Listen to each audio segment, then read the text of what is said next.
And sorry we're a couple minutes late.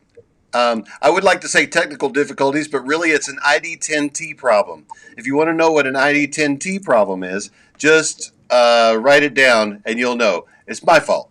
So here we go. Dave, good to see you. Chip, good to see you. I'm glad you are ready to go. And I'm going to jump right into the announcements here. So here we are. This is what we're talking about tonight. Dave DuBeau is here to talk about private money. Now, this is a true saying I'm about to give you. For some reason, I've always done okay at raising private money. I do a lot of my deals, most of my deals, with private money. And I talked about this last week on the Wednesday show. And I realized, though, that I just seem to know how to do it. It just seems to happen. I don't know. Money likes me. It comes to me, I guess. But I don't have a system for it. And then I met Dave DuBeau, and he has a wonderful system for it, and it works. And it works for everyone who works the system. And I thought, man, I need to become friends with this guy and let him teach all the people who will listen to me. Let him tell them how to raise private money. Because once you've got a good private money source, a lot of your problems in this business are solved. So that is what we are discussing tonight, and Dave's going to be here in just a few minutes to talk about that. And I don't know what happened there. Oh, I hit the, I hit two buttons with my finger here. Let me get it fixed back. Okay, now let's see what happens. Oh.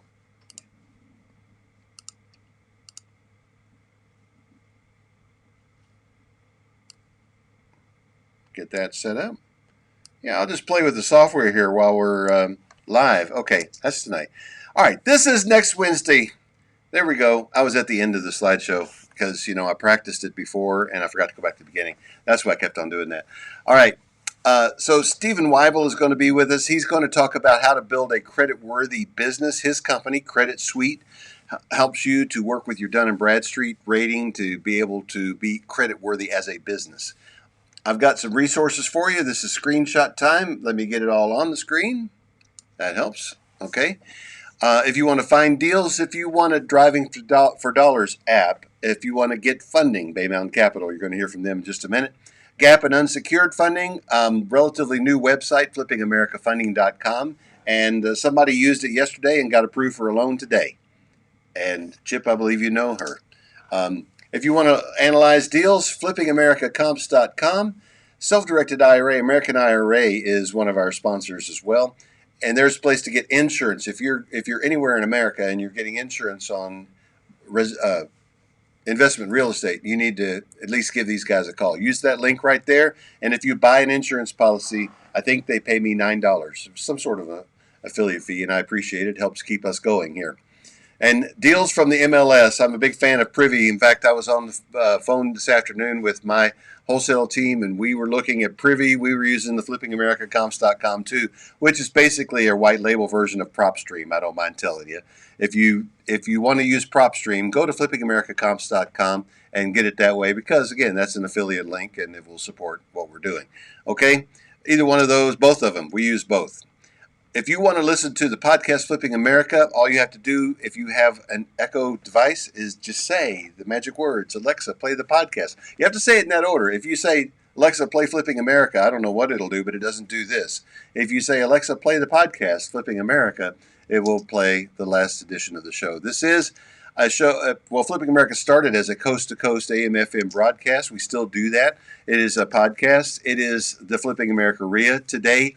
32 chapters, 10,866 members on our meetup pages nationwide, and the Flipping America Academy with online courses and training. The Buyers Club is a done-for-you service that invests in inexpensive properties around the country, and then we help members of the club. First of all, we provide the properties to the club members, and we show them what to do with them. We sell them using seller financing techniques, and we make amazing cash flow.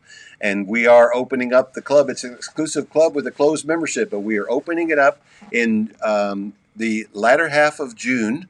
We're actually beginning next week, and throughout July until we get 40 more members. When we get 40 more members, we're going to close it back down again. The reason I do that is we want to make sure we can provide enough properties so that everyone in the club can get properties. And when I see that I'm able to get more properties than club members are buying, then we can open it up and take some more members. So we're going to let 30 or 40 more people into the club in the next 30 days. And then the trading platform, the Flipping America Network, it is coming soon. I promise you. We are working hard behind the scenes with the development team and all the things. And there's a story there too. I just don't want to release it back out to the public until we've got all of the usability issues fixed. Okay. So I ask you and encourage you to join the Flipping America RIA. You can join. It's the best deal in RIAs going, $99 a year for a full membership that gets you access to all of the content and stuff that's not on the YouTube channel. It's not anywhere else except behind the membership paywall at the Flipping America RIA. All of our videos from last year from these twice weekly meetings are there, and more is coming, and other things that are special just for members, plus discounts on the courses, and you have the opportunity to network. And if you can't afford $99, you can join for $10 a month, but you don't get a discount on the online courses if you're at the $10 a month level. Okay. Encourage you to say hi, and we've already got somebody saying hi. Hello, Mr. Wilson. Good to see you. Glad you're here. And introduce yourself in the comments. Talk to each other. And that's it. We're going to talk to Dave DuBeau about private money right after I talk with Chip. Chip with Bay Mountain Capital. Chip is here. Thank you, Chip. Good to see you, man. How's it going? Hey, Roger. Going good. Are you in Atlanta today? I am in Knoxville, Tennessee. Oh, man. You were in Atlanta yesterday. I was. Drove up this morning. Thought I'd hit traffic out of Atlanta, but no. Hit it 3 places in Tennessee. Crazy. Chattanooga, Sweetwater, and Knoxville. How did you know? I was just guessing about Sweetwater. It was a little bit above Sweetwater. It was more like Loudoun County. They're doing some kind of construction there. Oh, I was just playing, man. When I think of the town names that I know between Chattanooga and Knoxville, Sweetwater is the first one that comes to mind. But right. All right. So what do you have for us today? What's going on? Hey, so Roger, on Tuesday, one of our properties was featured at the on-site renovation group that Atlanta RIA does twice a month. Yeah. And so it was at 1178 Joseph E. Boone Northwest. So it's a triplex. I'm sorry, it's a quadplex, and it was in really, really, really bad condition when she bought it.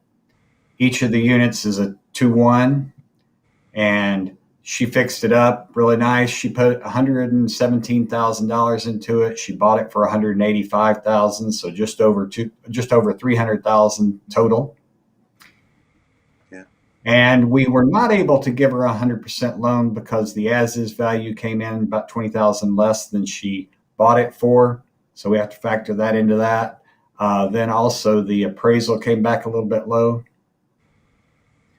So we were able to lend her $250,000. So she had to come up with $50,000 down payment. Plus some fees. But guess what? The appraisal that came in was just under $400,000. She has it under contract now for $569,000. That is amazing. She's in it for $302, not counting the cost of the money. And so that's how much it went up over this last year. She's had the loan for just about a year. Yeah, so she's going to make a couple $100,000 on it. Yeah, it looked really good though. We had a really nice meeting there on Tuesday, and she did a good job of presenting the deal. All right, I'm going to pick one of the things that I love about what Bay Mountain Capital does, and I don't know whose idea this was, but the feasibility study. Everybody listen, if you are looking for hard money out there, you've got a lot of places you can go, but first of all, you're not going to get any better rates than you're going to get from Bay Mountain Capital. And secondly, they do a feasibility study at their own expense. Yeah, there's a little bit of protecting their own interests, but guess what? If the project isn't going to work, they're going to tell you that and keep you from making a mess of things and ruining your finances. I like it. I appreciate that. I think it's a great thing. I wish more lenders would do it. It protects both of us. It protects the borrower to make sure they're not missing something or that they're undervaluing what it's going to cost to fix one of the issues that they're trying to take care of. but it also protects us in the unlikely event that we have to take the property back over. And as Will said on this show yesterday, we do not want to take the property back over. We would actually lose money taking the property. Some of the lenders do try to lend to own, but we are not one of those lenders. We want you to succeed. Yeah, yeah. And we had a question pop up while we were talking. And Wilson, I'll get back in touch with you probably Monday. I'm going to be traveling tomorrow, but Monday I'll get back to you and answer your question about that. All right. So, where do you loan? Well, I'm in the Southeast, so I'm in Atlanta. Mm-hmm. And right now we've got Georgia and Tennessee. We're about to add Birmingham and Huntsville in Alabama and Jacksonville in Florida. All right. Yeah, so I was in talking with my wholesale team this afternoon. We started thinking about prospecting leads in Jacksonville because we want to go to Jacksonville when Bay Mountain does. All right, Chip, thank you so much, my man. I appreciate you. Appreciate Bay Mountain. Tell everybody back there at Bay Mountain I said hello, and thanks for your ongoing support and all that you do. Okay, now I'm going to bring Dave DuBeau in here in just a minute. I want to introduce him. I think that we met on LinkedIn, but Dave has done a lot of things in his life, and he's been a real estate investor, but he discovered along the way that he is very good at raising private money. And also, Chip, before you get out of here, when we were, let me bring Chip back in. I'll just hit the button here. I want to tell you this. When you, after your meeting, I couldn't come to the on-site renovation meeting yesterday or Tuesday because I had an appointment. And then it was a lunch appointment. And then you guys came to lunch after that. And you came to the same restaurant where I was doing my lunch meeting. But guess who I was meeting with, Dave DuBeau? I was meeting with a new private investor. And at that meeting, raised $300,000. Nice. Yeah, I didn't tell you that before, Chip. But that's what I was doing there. I was walking out. When you were walking in, I was thinking, woo-wee, man, this was a good meeting. Hey, Dustin. Hey, everybody from the Atlanta region. Nice to see you. And I hope you're having as good a day as I am. But it sounds like you were. It was. Yeah, it was a good day. All right. Okay. All so right. Back to the introduction. So, that private money opportunity came to me.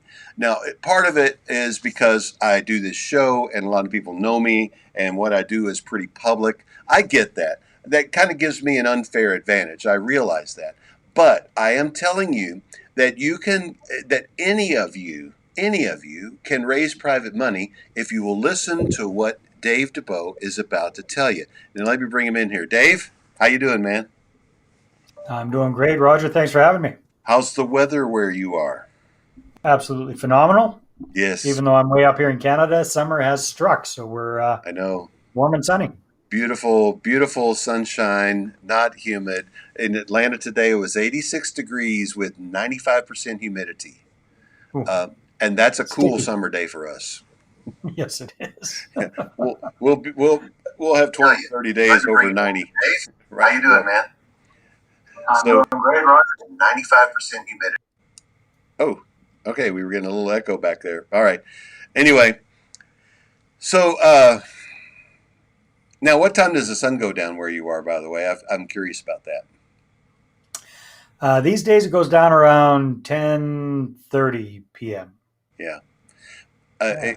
Most people may not realize this, but the further north you are, the further difference there is in the time change with the amount of sunlight and so forth. And so I was in Siberia in 1993 on a mission, and we were there at the end of April and May, and we were way up there. We were further north than you are.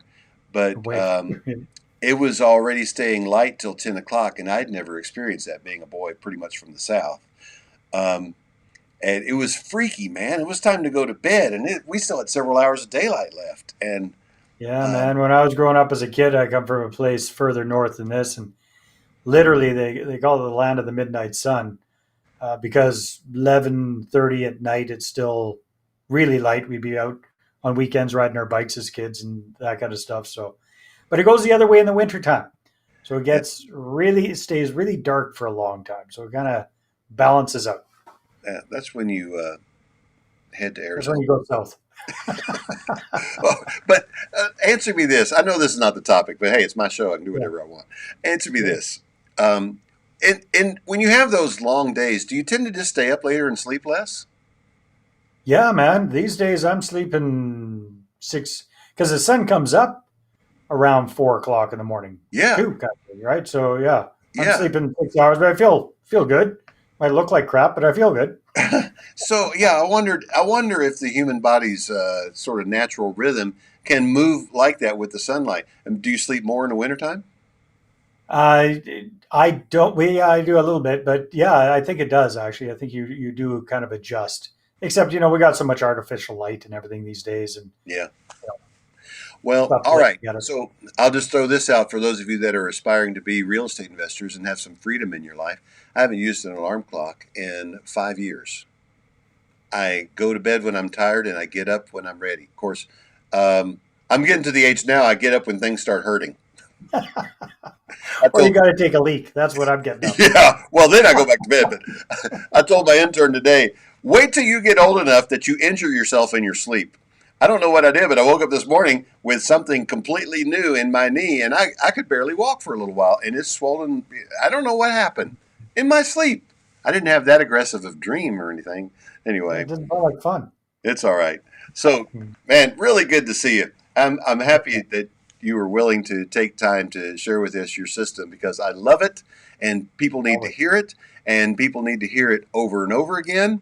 And um, I want you to share as if you're sharing it with us the first time.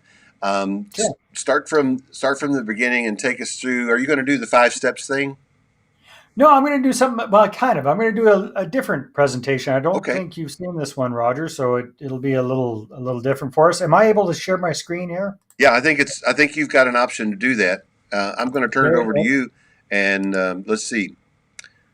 Yep, there you go. Maybe I need There. to assign that. I'll assign it to guest number 2, and then I will make it. How about that? There you are. It'd be nice if we could see your smiling face too, if at the same time. But if we can't do that Uh, much, Now we don't need to see this me. this'll do. All Do right. you? Well, Hey, do you want to be on there with it? what's that? Watch this. What's that, buddy? I didn't Do- hear you. Let me see if I can. I'm trying to add you to the left here, but yeah. Well. This'll work. Go ahead and start talking. If I can add you in there, I will. Yeah, no problem. All right. So you're able to see the screen all right? Yes. All right, perfect. Well, thank you very much, Roger. I appreciate it. So you guys, we're going to do a quick little blast through what I call my money partner formula. So here's our agenda for this presentation. We'll talk a little bit about who's going to benefit from this, a little bit about my backstory, what's the big promise once you dial in this process, just like Roger was talking about, some proof in the pudding, and then some what I believe are very important foundational principles when it comes to attracting investors and raising capital instead of chasing after it all the time. And then I'll do a brief demonstration. And if we have time, you guys, and Roger, this is up to you. Is this kind of a interactive kind of a group? Can we do a little bit of a hands-on type thing? Is that possible? Well, you and I can. I don't know. I can't bring anybody in from the audience. Now, are we able to send out a PDF to people if they want it, or what can we do there? Yeah, what they need to do is just drop me a line, and we'll give them an email address that they can send to. Perfect. All and right, then I'll send it to you. Yeah. You can send it to them. It'll all work out. And in the meantime, you guys, you can just follow along with a pad and paper. So highly recommend that you do take some notes there. So first of all, who's going to benefit from what we're talking about here today? It's anybody who's looking to, get private money to grow their portfolio. And they want a regular flow of high quality inbound investor inquiries. So in other words, people reaching out to them instead of you having to chase after these folks, right? So a regular flow of those people reaching out to you, asking about your deals. So a bit about myself and my backstory. I've been in the real estate game one way or the other since 2001. And I've had the pleasure of teaching and training people about real estate investing since about 2007, give or take.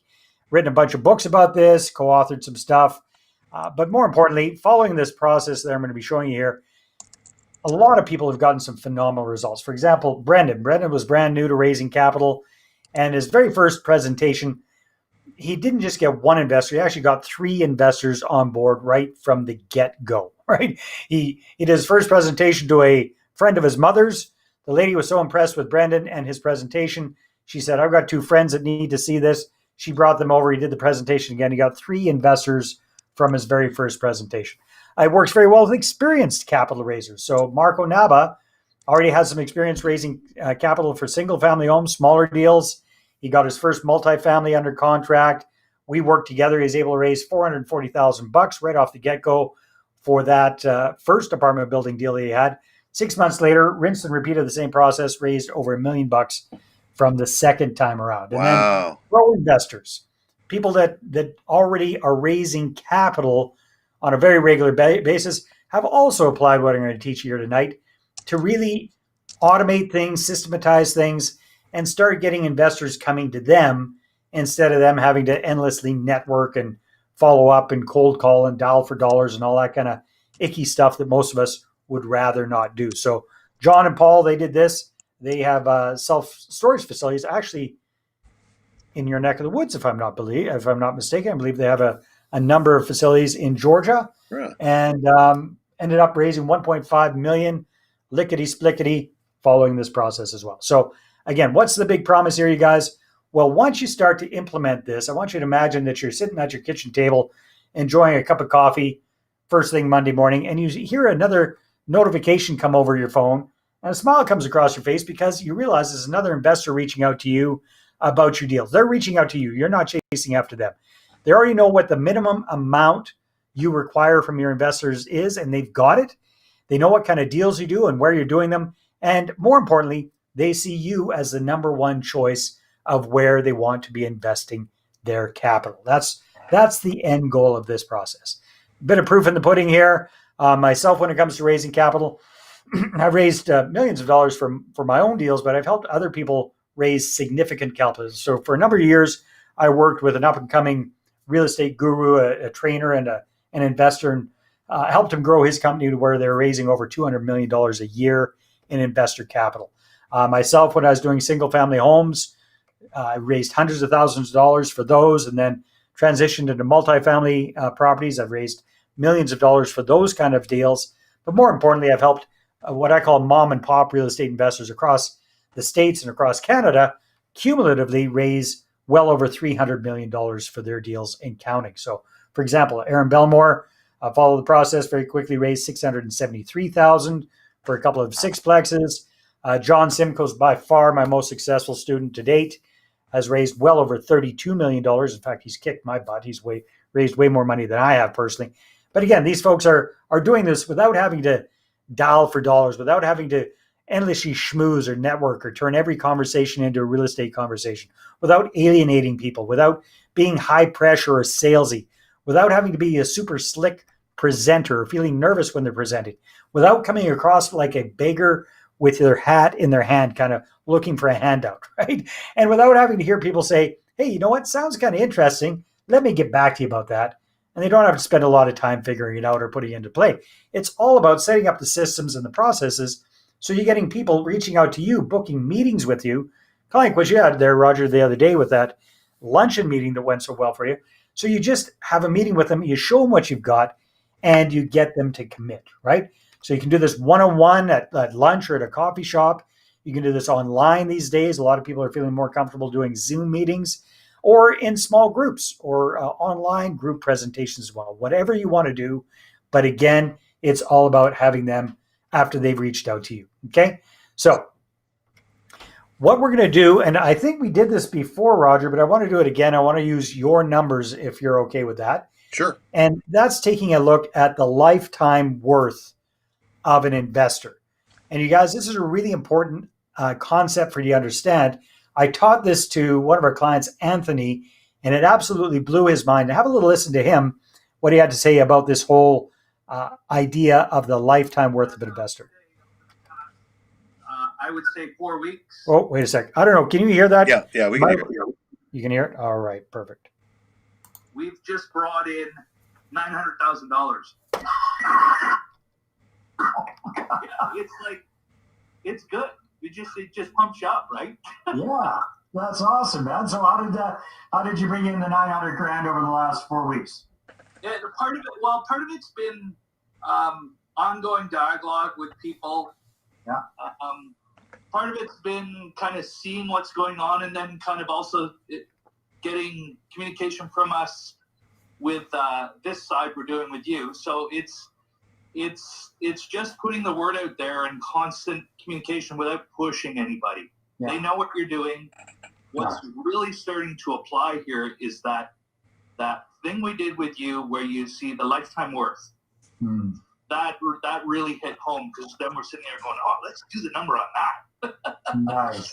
We're like pumped.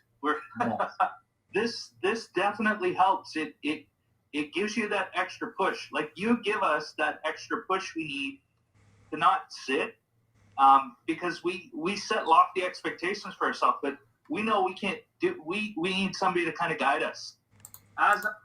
All right, you guys. So let's take a quick look and again, grab a pad and a paper, and let's walk through the calculation for you, figuring out how much an investor is actually worth to you. So when I first figured this out, you guys, actually rewind way back to 1995. I had my own small business. I learned about this concept of the lifetime value of a client, and I crunched it for that business at that time. And the lifetime value of a client for me was $12,000. And I thought, wow, that is awesome, because that let me understand, okay, how much am I willing to invest in getting a client? What will I do to get one of these folks? So fast forward a dozen or 15 years, and I started doing real estate investing, and I applied the same concept to the lifetime worth of an investor, and it blew my mind. I think you'll see why in a second. At that time, I was doing single-family homes, not really flips. I was doing lease options, so kind of a 2-year flip, for lack of a better term.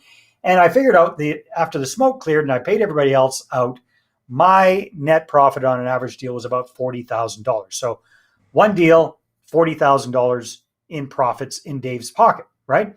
Now at that time, the average price of a property that I was looking at was about $350,000, 20% down, property transfer taxes, closing costs, etc. We're looking at about $85,000 per deal. Do those numbers make sense to you there, Roger? Yeah. Yeah. And at that time, I thought, hey, you know what? 85 grand is a fairly big chunk of change.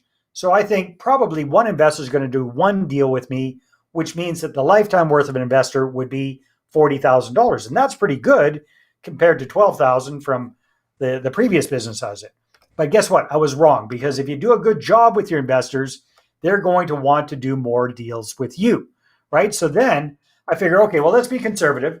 If I got an investor and they do 2 deals with me over time, that means that the lifetime worth of that investor would be $80,000. Again, I want to be conservative there. So $80,000. Well, I thought, hey, that's getting better. But I was wrong again, because I forgot that these folks hang out with other people who have money.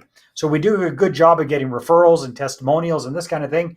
We should be able to get them to talk us up with some of their friends. Would you agree, Roger? I would imagine at this point you're getting lots of referrals and testimonials to people that your investors know. That's how it happens.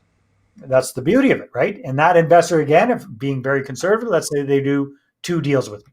So I'm going to be very super duper conservative here. So I'm going to say that I'm not going to get necessarily one referral from every investor, but I should be able to get one referral from every 2 investors that I bring on board, right? And Roger, I'm sure you do far better than this, but let's be conservative instead of being pie in the sky.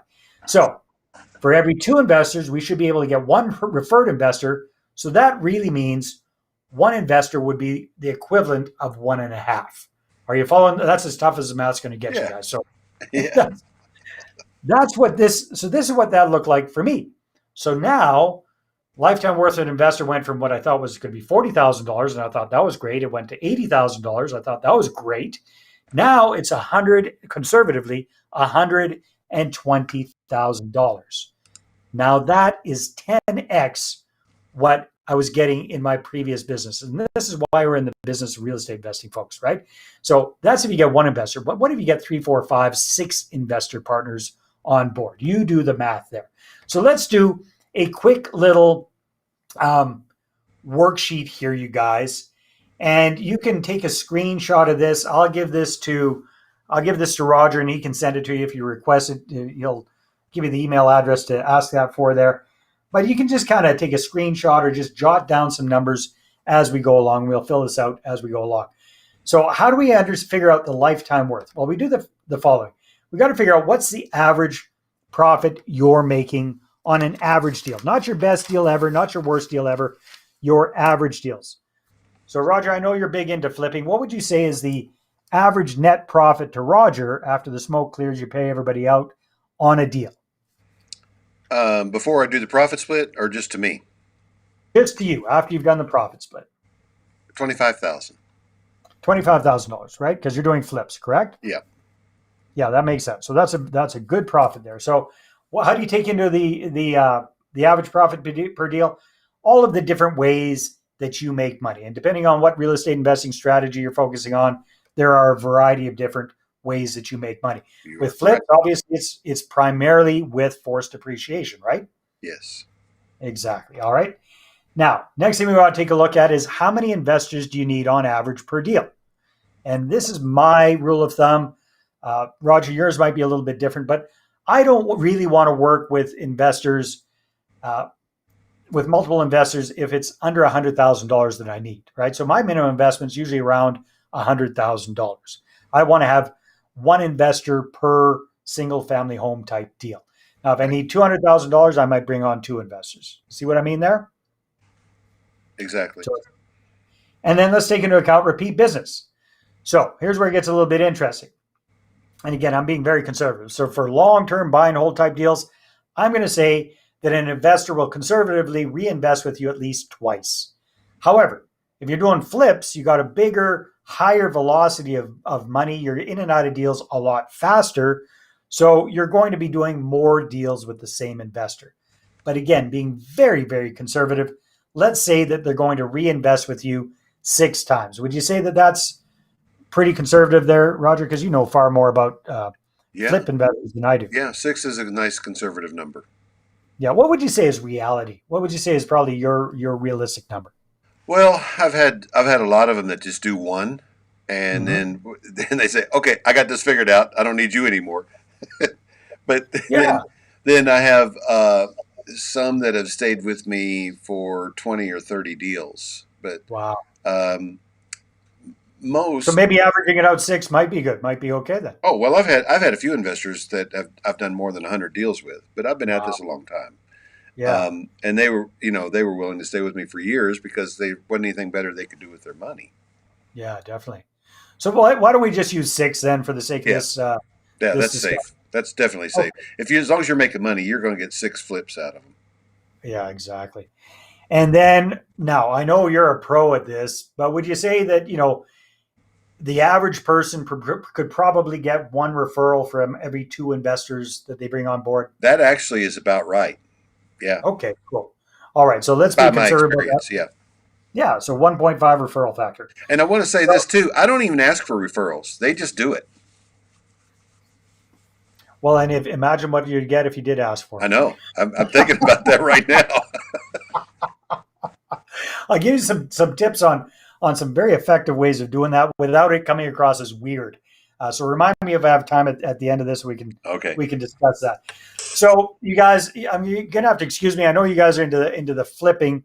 Well, you know what? Let's just do this, and we'll skip the other. Not everybody watching this is into flipping, so it's okay. Okay. Well, let's say that they're doing long-term buy and hold of a single-family home, holding on to it long-term, and their average profit on a deal is going to be higher because we're looking at a 10-year average here. So, Roger, you're making 25 grand on a deal, but you're in and out in probably less than 4 or 5 months, right? So you got a much higher velocity of money. But on a long-term buy and hold, then you get to kind of see appreciation, depreciation, mortgage pay down, cash flow, all these different ways. So the overall profit is higher, but it just takes a hell of a lot longer to get it. Does that make sense? Yep. So let's say your share of the profit is $100,000. And again, you want to keep it simple. So let's say 1 investor per deal. And that investor is going to do 2 deals with you over time. And if you do things properly, you should be able to get that referral factor as well. So we crunch the numbers. $100,000 is your profit divided by the number of investors you need for that kind of a deal. So divided by 1, multiplied by the number of times they're going to do a deal with you, which is 2. And then we take into account that referral factor. That brings the lifetime worth of an investor for you up to $300,000. Does that make sense? That's exactly. And I don't know if we're able to do annotations on this. Are we able to actually do drawings and stuff on the screen? Do you know whatever if you we write can do on that? your screen, we'll see. Yeah, so I don't know if I could do annotations on the screen there. I haven't been able to figure that out. But you guys, highly recommend that you get the worksheet and you crunch the numbers for you. So for example, if your average net profit was $25,000, like doing flips like Roger's doing, one investor, but they're going to do 6 deals, then the numbers are going to look a little bit different. So again, 25,000 divided by 1 leaves you at 25,000. But now we're going to multiply that by 6. And you're better with the numbers off the top of your head. What's that there, Roger? I'm sorry, I was looking away. What's the question? Well, that's okay. I'll do it here on the calculator.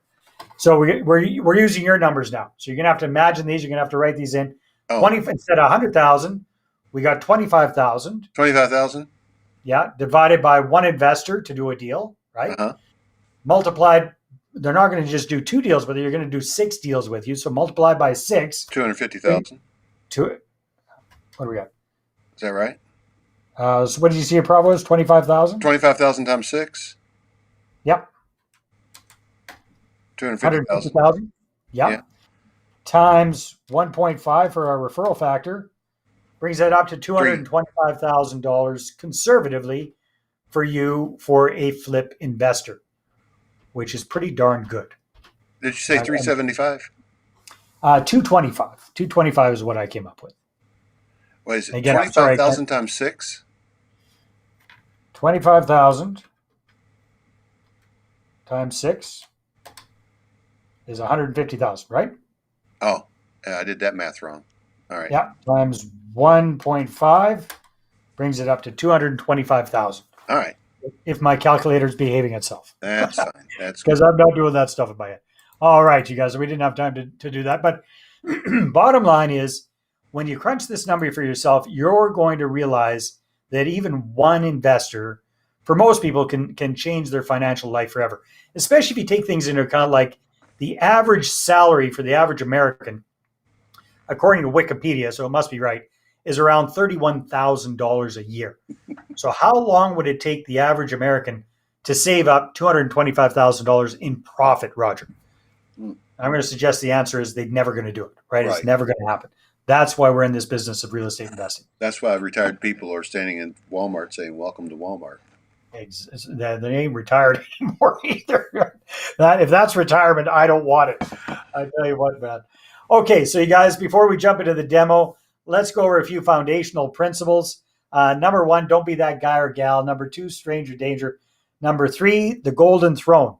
Now, let's take a look at number 1. Can I jump in and ask you a question? Can I ask you a question real quick before you get too far away? Sure.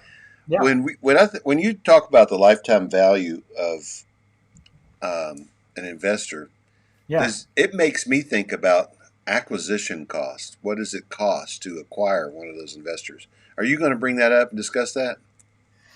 Well, here's the beautiful thing. You can acquire those investors for nothing. Yeah. Started, but right? what if it took you $5,000 worth of, I don't know. I just think silly stuff like that. Well, I mean, think about it. What's your return on investment? Like if you invest $5,000 or $7,500 or $10,000 in whatever, and all you got was one investor who over time is going to create $225,000 or $300,000 in profits to you, is that a good return on your investment? Of course. I don't know anything else that beats it. Not even cryptocurrencies. That's a good one there, Dave. All right. So you guys, foundational principles here when it comes to attracting investors, raising capital. A picture says 1,000 words. This one says it all, right? Guys, I don't know if we've all I've been there, being that needy, desperate guy. And that just kind of repels the ladies. And ladies, if you're watching this, you know exactly what I'm talking about. Doesn't matter. It just kind of creeps you out. And this This applies to us when we're trying to raise capital, because it's one of those situations that the more you need it, the more that desperation oozes out of every pore of your body, and other people can just smell that desperation, and that is not appealing to them. It doesn't matter how good your deal is.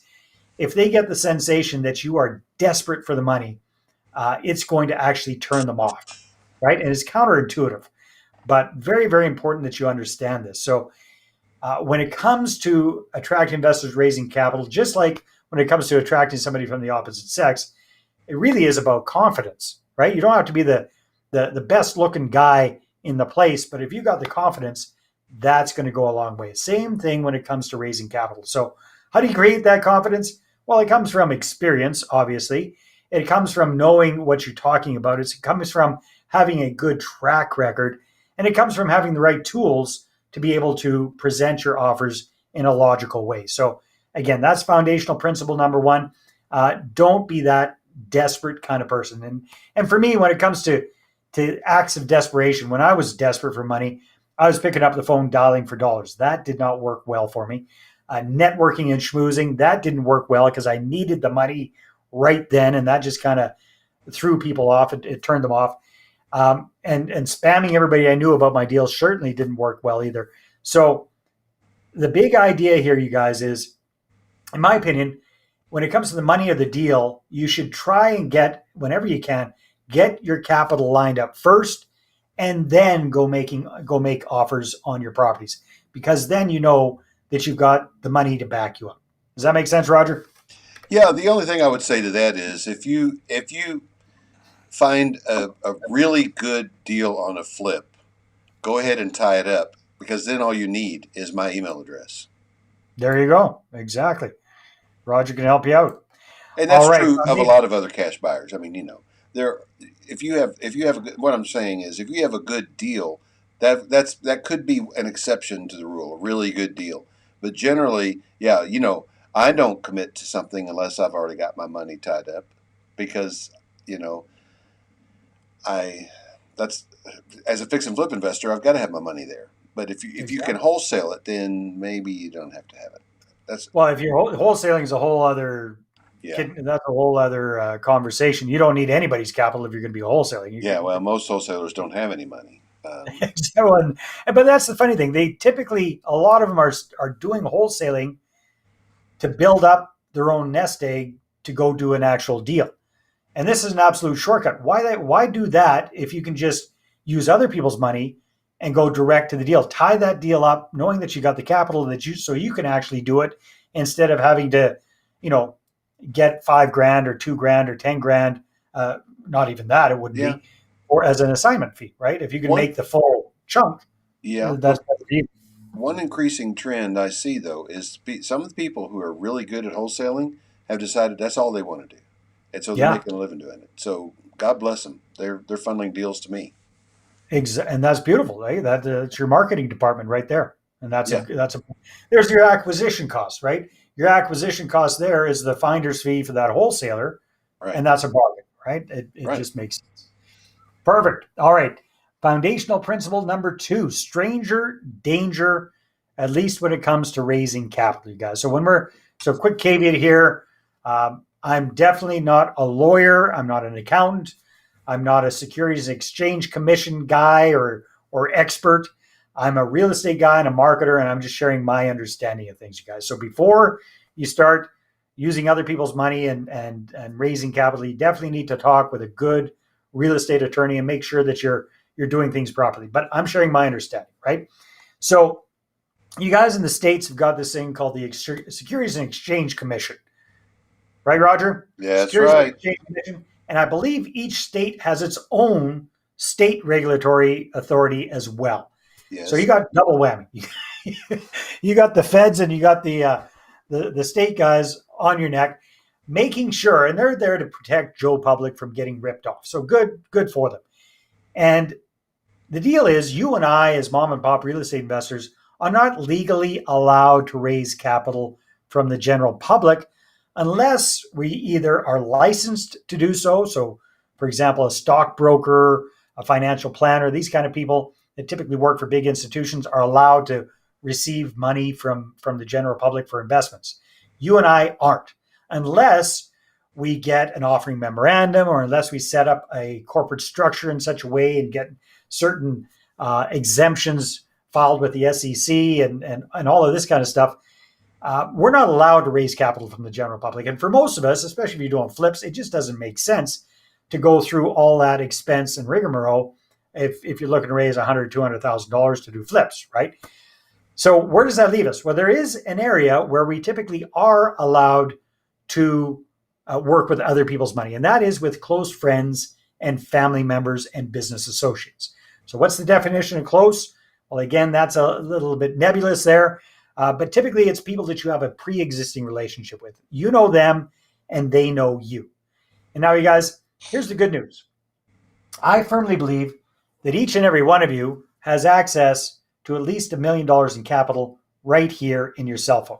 You're just not sure yet who's got it and who's willing to invest with you, right? But all of the clients that we've worked with, they definitely have at least $1 million, if not more, within their current, what I call sphere of influence. So what we want to do is we want to focus on these people first, because A, it keeps us from going to jail. And that's important. And B, it's just the most logical place to start when it comes to getting private money. I mean, think about it. In order for people to invest with you, typically they need to know you, like you, and trust you with their money, right? If we're going out to complete strangers, they don't know you, they don't like you, and they definitely don't trust you with their money. So when we focus on our friends and our family members and work associates, we've got 2 out of those 3 things already taken care of. So again, my opinion is let's start with that group, and that is a fantastic way to get the ball rolling and get your first, 3, 4, 5, maybe even up to 10 investor partners on the go with that group. Does that make sense to you, Roger? Yes, it does. All right, perfect. And then our next foundational principle, you've got a golden throne. Now it's time to use it. And this gets back to that old idea. If you've ever sat on your cell phone, this is what I'm talking about, your golden throne. You're sitting on $1 million within the people that you always have that relationship with, right? So a quick recap here. Don't be that guy or that gal. Don't be needy or desperate, because that turns people off. Avoid raising money from the general public, so you'll stay out of trouble with the Securities and Exchange Commission. And I firmly believe you already have access to at least $1 million worth of capital. Let's just figure out how to get at it, okay? And that's what we're going to be talking about here with a brief little demo of my process for attracting investors and raising capital. And you guys, the whole goal of this process is to get you sitting down with somebody either face-to-face or online. It can be one-on-one. It can be a small group. It's to get you an investor meeting. That is the whole purpose of this. So where we want to start is we want to start with creating a target group of about 200 people that we have that pre-existing relationship with. You know them, they know you. Friends, family members, work associates, people you know well from church, from civic groups, from your sporting groups, etc. Right? People, you know them and they know you. So where are you going to find all these folks? Well, what we do with our clients is we get them to export all of their contacts from their cell phone, email addresses, social media, etc. And we put it all into one place, into a spreadsheet, merge, purge, deduplicate, get it all cleaned up. And instead of having to think up 200 people, chances are you're going to start with 1,500 or 2,000 and quickly whittle it down to 200 people that you actually have that pre-existing relationship with. It sounds complicated. This is why it's one of our done-for-you services that we do with our clients. But it really, really, really does get you started on the right foot. So target group of about 200 people, okay? Once you've got that, now the next step is to reconnect with these folks on a personal level before you start talking business. Roger, back in the day when I was first floundering around trying to figure this stuff out, I remember I had a deal on the go. I ran out of cash and credit to self-finance anymore. And I was desperate, right? And one of my desperate moves was I put together a little one-page overview of the deal, and I came up with my list of 200 people. That was the smart thing I did. But I emailed this. I spammed it out to everybody all at one time, okay? And I started getting replies back, and I was excited about that. But they were basically saying, Dave, I haven't heard from you in forever. And here you are, hitting me up for cash for a deal. Take a hike, buddy, right? So I shot myself in the foot didn't raise any money, lost that deal, and worst of all, I turned off a lot of really good investors because I charged in like a bull in a china shop. So I want to help you avoid making the dumb mistake I did. So here's what we do instead. Very, very simple. It's 3 little emails that go out to your list of 200 people. The first email is what I call the Christmas letter for Matt and Nadine. And it's just a nice warm up reconnection kind of a message. Hey, it's Dave. Here's what I've been up to for the last, 3, 4, 5 years. Here's what's going on with my personal life, the kids, the wife, trips we've taken, what's going on with COVID, good stuff, not so good stuff. Leave off on a good note. I don't talk a lot about real estate investing. It's more like if you bumped into an old friend in the lineup at Starbucks and they said, hey, haven't seen you in a long time. What have you been up to? It's kind of that kind of a conversation. You're not trying to pitch anybody on real estate just yet. All right. And then at the end of it, here's the magic phrase. Well, that's what I've been up to. How about you? I'd love to reconnect. Please hit reply to this email and let's catch up. All right. Now you set all this up in an email autoresponder or a CRM type program. Press one button, it goes sent out to all 200 people all at one time. And then all you have to do is answer email. So when people reply back to you and they're catching up with you, make sure you have that genuine reconnection. All right. 2 or 3 days after that, we're going to send out a second message. Same group of people, same idea for the message, catching people up on what you've been up to, but you're going to do a video version this time. So instead of just writing stuff out, just jump on the camera, just like Roger and I are doing here, and just film yourself and talk to the camera as if you're speaking to one long lost friend, right? Just catch them up on what you've been up to. And this works like gangbusters, you guys, because video is the next best thing to them being there in person with you. And as soon as they see your face and hear your voice, it's going to bring back all those memories. And really, the connection is very, very special here. So again, at the end of that short video, maybe 2 minutes, say, hey, well, this is what I've been up to. If you haven't had a chance yet, please hit reply to this email and let's catch up. I'd love to hear how you're doing. Send that out to all 200 people on your list with that email autoresponder or the CRM. And then the third and the final message in this warm-up campaign is what I call the transition message. And this is where we're going to give people a heads up that moving ahead, we're going to switch gears of the conversation and we're going to start talking about what we're up to with real estate investing. And we're going to give people the opportunity to get involved, right? We're going to let them know what's coming down the pipe. We're going to let them know that moving ahead, we're going to do a better job of staying in touch with them. Now, this, you guys, is not designed to start getting you meetings, but quite often it happens. And part of the reason is the way that we do that whole transition message. So an example of a transition message might be something like this. Hey, it's Dave. It's been really good reconnecting with you over the last week or so. I want to let you know that moving ahead, I plan on doing a much better job of staying in touch and letting you know what I'm up to with real estate investing. Real estate's something I'm really passionate about. I'm doing really well with it. And in fact, I think a good real estate deal is the best way for everyday folks like you and like me to get an above average return on our money backed by a solid asset, real property. Hey, and who knows, maybe sometime in the future, you might even want to partner with me and share in the profits on a deal. But you know what? If you're really not interested in real estate, that's okay too. You can always click unsubscribe at the bottom of any of my messages and you'll be taken off my email list immediately. Okay. In the meantime, if you haven't had a chance to get back to me, let me know how you're doing. Please hit reply and let's catch up. Love to hear from you. Take care.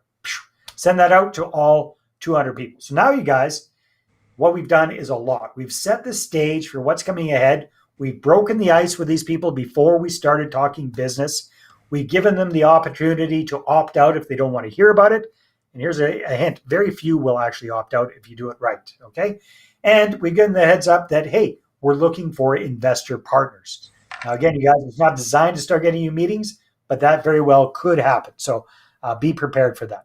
Okay. Roger, any feedback, any comments on that? Nope. That's good. We've talked about some of this before. Some of our listeners may be hearing it for the first time. But I got hung up on the video email thing. I don't know why that's never grabbed me. I'm sitting here just thinking about that. So yeah. What's got you hung up about it? Oh, I'm not hung up. I'm just it's like stirred my imagination. And right now I'm checking to see if my mailer Active Campaign will do video email. I don't know that it does. Oh, well, here's the thing. Here's the thing, my friend. And sorry, I didn't have time to explain it in depth, but we can go a little bit more in depth there. You don't want to try and send the video in the email. That's too much bandwidth, right? It won't go through. Okay. So what we do is we film the video. Yeah, we film the video, we put it up on YouTube, and then we send them the link and perhaps a picture of the video in the email. They click on the link, they click on the picture, that'll take them to the video. Does that make sense? Yeah. Yeah. So the reason video, and this is the reason I asked you if you had a hang up about it, is because this is the number one hang up a lot of people have about the process is, oh, geez, do I really need to do a video? No, you don't need to do a video. I'm just telling you it works. Right? It's like if you want it to work well, do the video. Why? Because it is the next best thing to being there face to face with a person. Right? And again, a lot of people get hung up. They say, well, hey, it's going out to so many people. Well, yeah, but they're only watching it one person at a time. So you're really only doing the video for like one person. You're not speaking to an entire huge audience. All right. So you don't need to get hung up with the video. When they look at it on YouTube, they say, hey, 345 people have seen this video. Whatever. Well, exactly. Or you can set it up so they can't see all of that. But either way, it's not like 345 people are all watching it at once. People are watching it one at a time. Okay. Right. All right, you guys. So then once you've got all this stuff set up, now it's important. Now that you're starting to become in your prospective investors' awareness, it's important to get their attention and keep their attention. Super duper important. So we do this with ongoing marketing, what I call constant, consistent communication. And you guys are familiar with this because Roger's been doing this for years. That's what the whole podcast is all about. That's that constant educational messaging. And I call it edutainment. And Roger, you do a fantastic job of this. So it's a combination of educational and entertaining, right? That's what we want this to be. And here's a really important tip for you guys if you're writing down notes. So write it down. You want to be edutaining, a little bit educational and a little bit entertaining.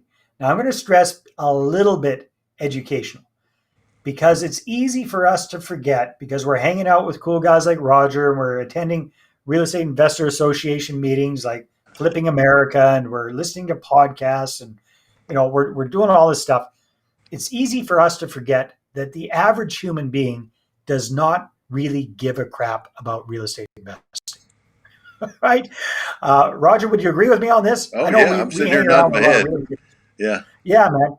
So I don't know about you guys, but sometimes I call them civilians. When I talk to a non-real estate person, a civilian, and I'm talking about real estate and NOI and returns on investment and, BRRRRs or flips or multifamily deals or whatever it is that I'm into, quite often I'll see after a little while, their eyes will just kind of glaze over and they'll zone out and they're absolutely not interested. So we always have to keep that in mind so that we don't overdo it by trying to over-educate people about what we're doing. Now, I know that sounds counterintuitive, but what we want to do, that's why we want to make it edutaining, a little bit educational, a little bit entertaining, so that they get the gist of it, but more importantly, so they understand that we know our stuff. Now, would you agree, Roger, that part of the reason that you're able to raise $300,000 from a guy is, he's seen you on the podcast, he's heard you, he knows that you know exactly what you're talking about. Would that be a big part of it?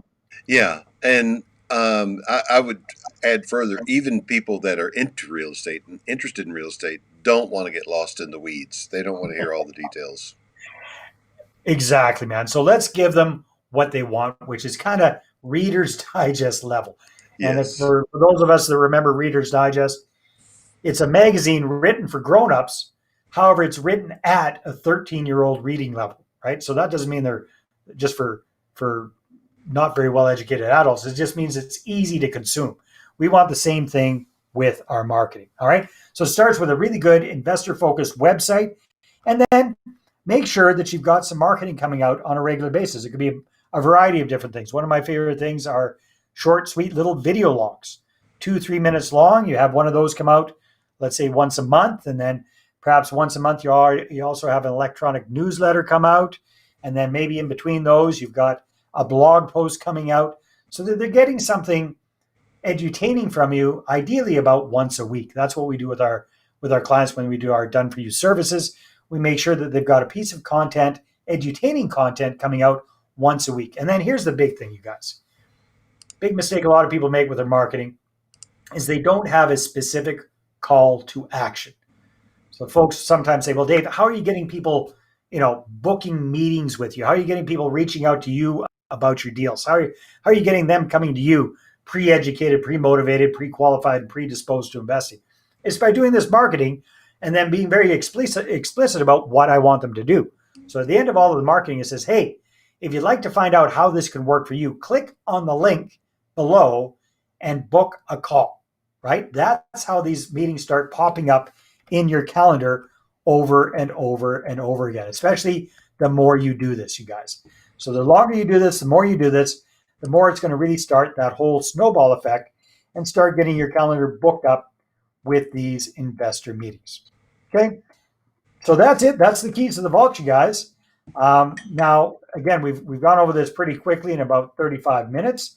You can go and do it on your own, or I think, Roger, you're going to tell people about the little mini course that we put together that you've got for them. Is that correct? Yeah, actually, are you finished with the screen? I am finished with the screen. Yeah, and we can open up so the Q&A. let's. Oh, look, let me. That should be me and guest one over here. There we go. There we are. All right, now I can go over here and find this. I created an overlay earlier. Give me just a minute.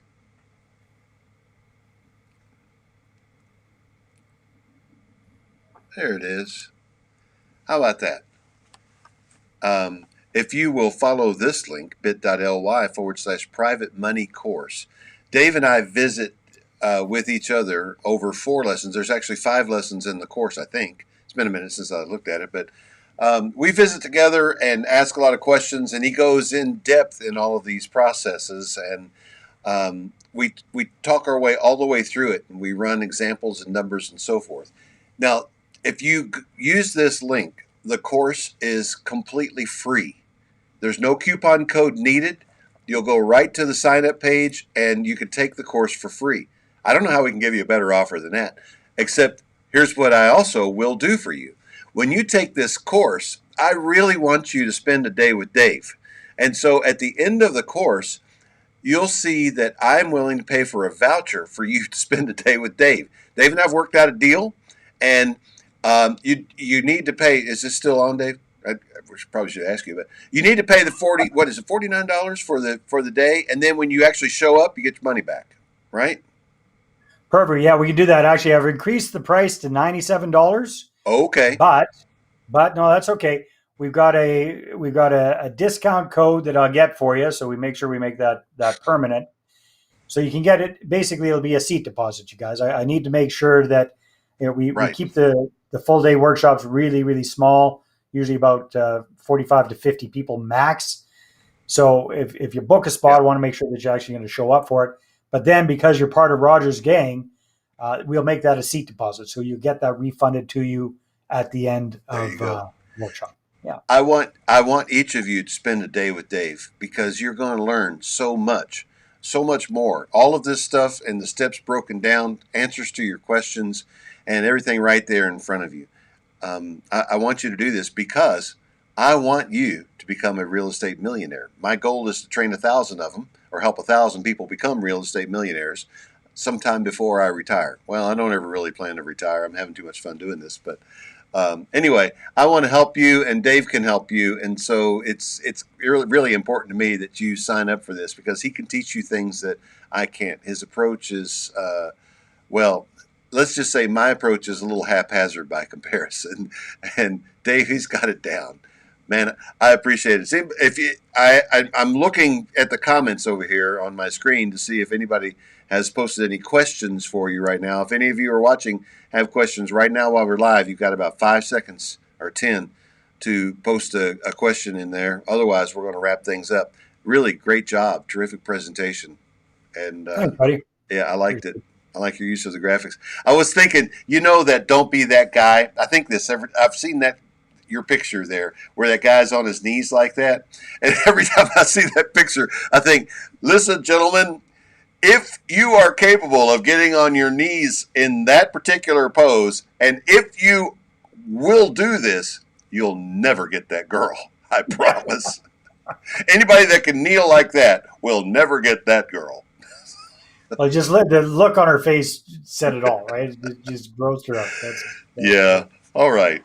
Well, I don't see any questions from the audience that's here right now, so I'm going to wrap it up by saying thank you, Dave. Appreciate you being here. You have a last word, a pep talk, inspire us. Yeah, you guys. A lot of people are nervous about using other people's money, friends and family members' money, to help grow their portfolio because they only think it's like me, me, me, me, me. But really, when you're bringing an investor partner on board, you're helping them do something they cannot or will not do on their own. And I firmly believe that a good real estate deal is the absolute best way for everyday folks like you and like myself and like our investor partners to truly get an above average return on their money backed by a solid tangible asset. And that's a real piece of property. That kicks butt on anything else they can do on their own. All right. So go forth, raise capital, do good things, grow your portfolio, and help your investor partners at the same time. All right, ladies and gentlemen, that's Dave DuBeau. You've been listening to him here on the Flipping America RIA on Thursday night, June the 17th, 2021. Dave, thank you so much for joining us. And of course, we're going to get you back again sometime in the very near future because your message needs to be heard again and again. All right, everybody, that's it for tonight. We'll be back next Wednesday with Stephen Weibel and Credit Suite. And in the meantime, if you have questions about real estate or real estate investing, you can send them to questions@flippingamerica.net. We answer every question that comes in. We have for years. We will answer your question and help you in any way that we can. See you next week.